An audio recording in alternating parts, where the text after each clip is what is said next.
శ్రీ దేవి శరన్నవరాత్రి మహోత్సవాల్లో భాగంగా విశాఖలోని పాత నగరంలో వేంచేసి ఉన్న శ్రీ కన్యకా పరమేశ్వరి అమ్మవారు ఈరోజు లలిత భట్టారిక అవతారంలో దర్శనమిస్తున్న పరిస్థితి ఉంది. ఈరోజు ఉదయం నుంచే అమ్మవారికి విశేష అభిషేకాలు నిర్వహించిన అనంతరం కోటి కుంకుమార్చన రెండో రోజు కూడా కొనసాగుతున్న పరిస్థితి ఉంది. భక్తులైతే అమ్మవారిని దర్శించుకుని తరిస్తున్న ఉదంతాన్ని మనం చూస్తున్నాము. కొంతమంది భక్తులు మనతో ఉన్నారు, వారిని అడిగి మనుషులు తెస్తున్నాం. అమ్మ, మీరు చెప్పండి, ఈరోజు అమ్మవారిని దర్శించుకున్నాక మీకు ఏమనిపిస్తుంది? చాలా బాగా అలంకరించారండి, చాలా బాగా ఉంది.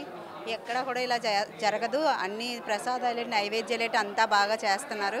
ఈ ధర్మకర్తలందరూ బాగానే ప్రోత్సహిస్తున్నారు అందరినీ. చక్కగా పూజల్లో కూర్చొని అన్నీ మేము బాగా పార్టిసిపేట్ చేస్తున్నాం సార్. ఎన్ని సంవత్సరాలుగా వస్తున్నారమ్మా ఈ ఆలయానికి? ఈ ఆలయానికి ఇక్కడ మేము ఉంటుంది 30 సంవత్సరాల నుంచి ఉన్నాం సార్. అలా ఎప్పుడు వస్తూనే ఉంటున్నాం సార్. పారాయణాలు అవి జరుగుతుంటాయి ఇక్కడ. మామూలుగా ఉట్టి రోజులప్పుడు కూడా పారాయణాలు జరుగుతాయి, లలిత పారాయణని. దానికి కూడా మేము హాజరవుతూ ఉంటాం సార్. అమ్మవారిని సహజంగా ఏ కోరుకుంటాం అందరం కలిసి? అందరూ బాగుండాలి, అందరికీ మంచి జరగాలని కోరుకుంటున్నాం. అమ్మ, మీరు చెప్పండి, మీకు ఎలా అనిపిస్తుంది అమ్మవారిని దర్శించుకున్నాక? చాలా సంతోషంగా ఉందండి. అమ్మవారిని చాలా బాగా అలంకరిస్తుంటారండి. ఈ 10 రోజులు చాలా బాగా అలంకరించి భక్తులను చాలా ఆనందం చేస్తారండి. ఎప్పుడూ మేము ఈ కవులకు వస్తూ ఉంటామండి. చాలా సంతోషంగా ఉంటుందండి మాకు. ఇక్కడికి వచ్చాక అన్ని అమ్మవారి వాళ్ళ దయ వల్ల అన్ని అనుకున్న కార్యక్రమాలు అన్నీ నెరవేరుతాయండి. అమ్మ, మీరు చెప్పండి, మీరు ఎక్కడి నుంచి వచ్చారు, మీకు ఎలా అనిపిస్తుంది అమ్మవారు? ఇక్కడే సార్, లోకలే. ప్రతిసారి వస్తుంటారు? ప్రతిసారి వస్తాం సార్. ఇప్పటికి గతం 15 సంవత్సరాల నుంచి వస్తున్నాం సార్.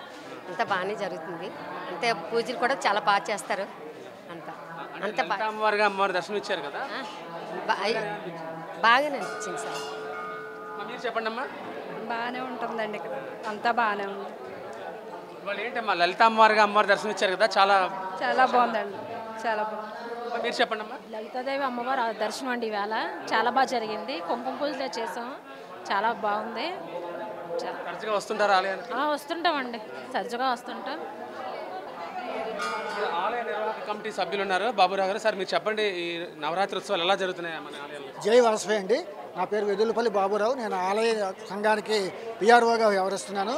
ఈ 148 సంవత్సరాల చరిత్ర గల కన్యకా పరమేశ్వరి దేవాలయంలోని శరన్నవరాత్రి ఉత్సవాలు ఘనంగా జరుగుతున్నాయండి. ఈరోజు రెండో రోజైన ఈరోజు అమ్మవారిని లలితాదేవి అలంకారంలో అలంకరించి విశేష పూజలు, తెల్లవారుజామున ప్రత్యేక క్షీరాభిషేకం నిర్వహించి తదుపరి హోమం అది చేసి పండితుల చేత దేవీ భాగవత పారాయణాలు చేసిన తర్వాత ఈ 10 రోజులు అమ్మవారి దేవాలయ మండపంలోని కోటి కుంకుమార్చన నిర్వహిస్తున్నారండి.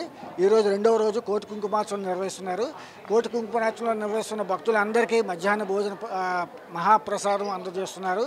ఈ కోటి కుంకుమార్చన ఉదయం నుండి సాయంత్రం 7 గంటల దాకా జరుగుతుందండి. భక్తులందరికీ మహాప్రసాదం అందజేస్తున్నారు. అసౌకర్యం కలగకుండా తగు ఏర్పాట్లు చేశారండి. ప్రతిరోజు భక్తులందరూ విచ్చేసి అమ్మవారి కృపకు పాత్ర కావాలని కోరుకుంటున్నాము. ముఖ్యంగా ఈ నెల 30వ తారీఖు నాడు అమ్మవారిని మహాలక్ష్మీదేవి అవతారంలో అలంకరిస్తున్నారు. ఆ రోజు భారతీయ కరెన్సీ సకల స్వర్ణాభరణంతో అమ్మవారిని అలంకరిస్తారండి. ఆ రోజు ఆ మరుసటి రోజు 1వ తారీఖు నాడు, అక్టోబర్ 1వ తారీఖు నాడు అమ్మవారికి మూలా నక్షత్రం సందర్భంగా సరస్వతీదేవి అలంకరణలో ఉంటుందండి. ఆ రోజు సుమారు 1600 మంది విద్యార్థుల చేత సరస్వతీదేవి పూజలు అవి ఘనంగా జరుగుతాయండి. అధిక సంఖ్యలో భక్తులు విచ్చేసి అమ్మవారి కృపకు పాత్రలు కావాలని కోరుకుంటున్నాం. ఇది శ్రీ వాసవి కన్యకా పరమేశ్వరి ఆలయం అంటే విశాఖ అభివృద్ధిలో అమ్మవారు ఎంతో తోడ్పడారన్న ఒక నానుడి అయితే ఉంది. ఈ శరన్నవరాత్రి ఉత్సవాల వేళ అమ్మవారిని విశేషంగా ఆరాధించి తమకు సౌభాగ్యాలు చేకూరాలని మహిళలు, అలాగే ఇక్కడ కొంతమంది పురాతన కాలం నుంచి వ్యాపారం చేస్తున్న వాళ్ళందరూ కలిసి ఆలయాన్ని నిర్మించుకున్నారు. తమకు మంచి జరగాలని, భవిష్యత్తు ఎంతో బాగుండాలని, విశాఖ ఎంతో ఆర్థిక పురోభివృద్ధి సాధించాలని వీరందరూ వేడుకుంటున్న పరిస్థితి కనిపిస్తోంది. వీడియో జర్నలిస్ట్ సత్యతో Murthy, BBC on TV, Visakhapatnam.